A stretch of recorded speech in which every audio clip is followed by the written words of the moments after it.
చేసి మనకు మేలు జరుగుతుందనే ఆశతో చంద్రబాబు మీద నమ్మకంతో మేమందరం సంతోషంగా ఉన్నాం.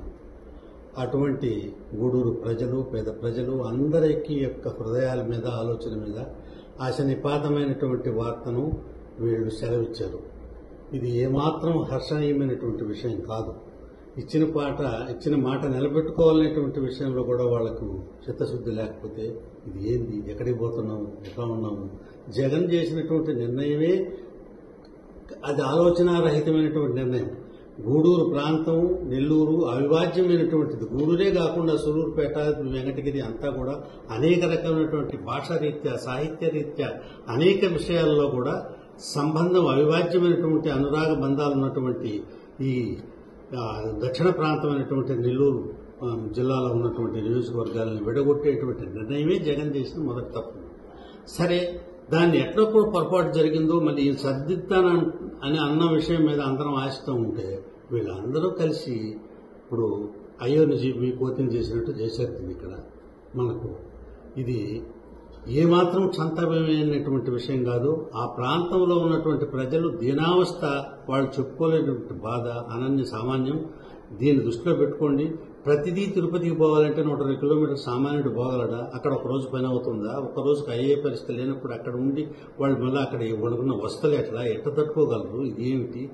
ఈ జిల్లాలో ఉన్నటువంటి ఖనిజ సంపదలైతేమి, ఈ జిల్లాలో ఉన్నటువంటి అనేక రాజకీయ చైతన్యం కలిగినటువంటి వాళ్ళైతేమి వీళ్ళందరూ మృగ్యమైపోయినట్టు ఆ కుటుంబాలంతా కూడాను ఏ రకమైనటువంటి నిర్ణయం చేశారు?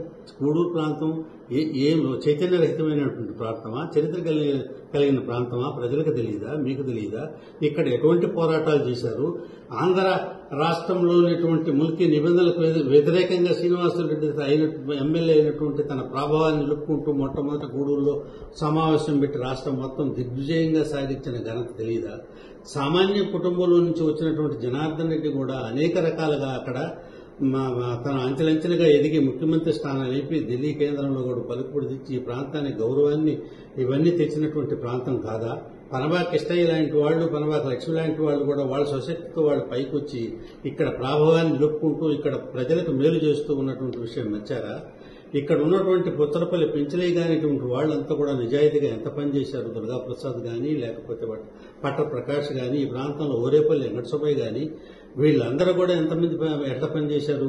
వెంకటగిరి రాజాల పాత్ర, ఒకళ్ళ రాజకీయం, ఒకళ్ళ పాత్రలో వాళ్ళు రాజులైతే కావచ్చు.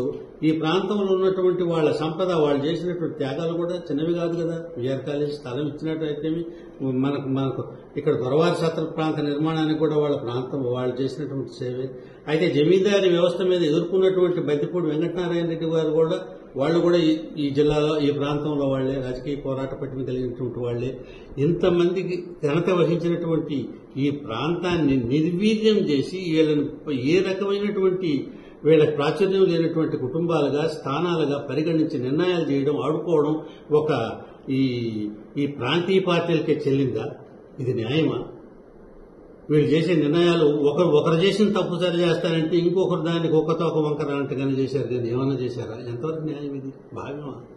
దీని మీద మేము పూర్తిగా వ్యతిరేకిస్తున్నాం. దీని మీద మా పోరాటం మేము సాగిస్తాం.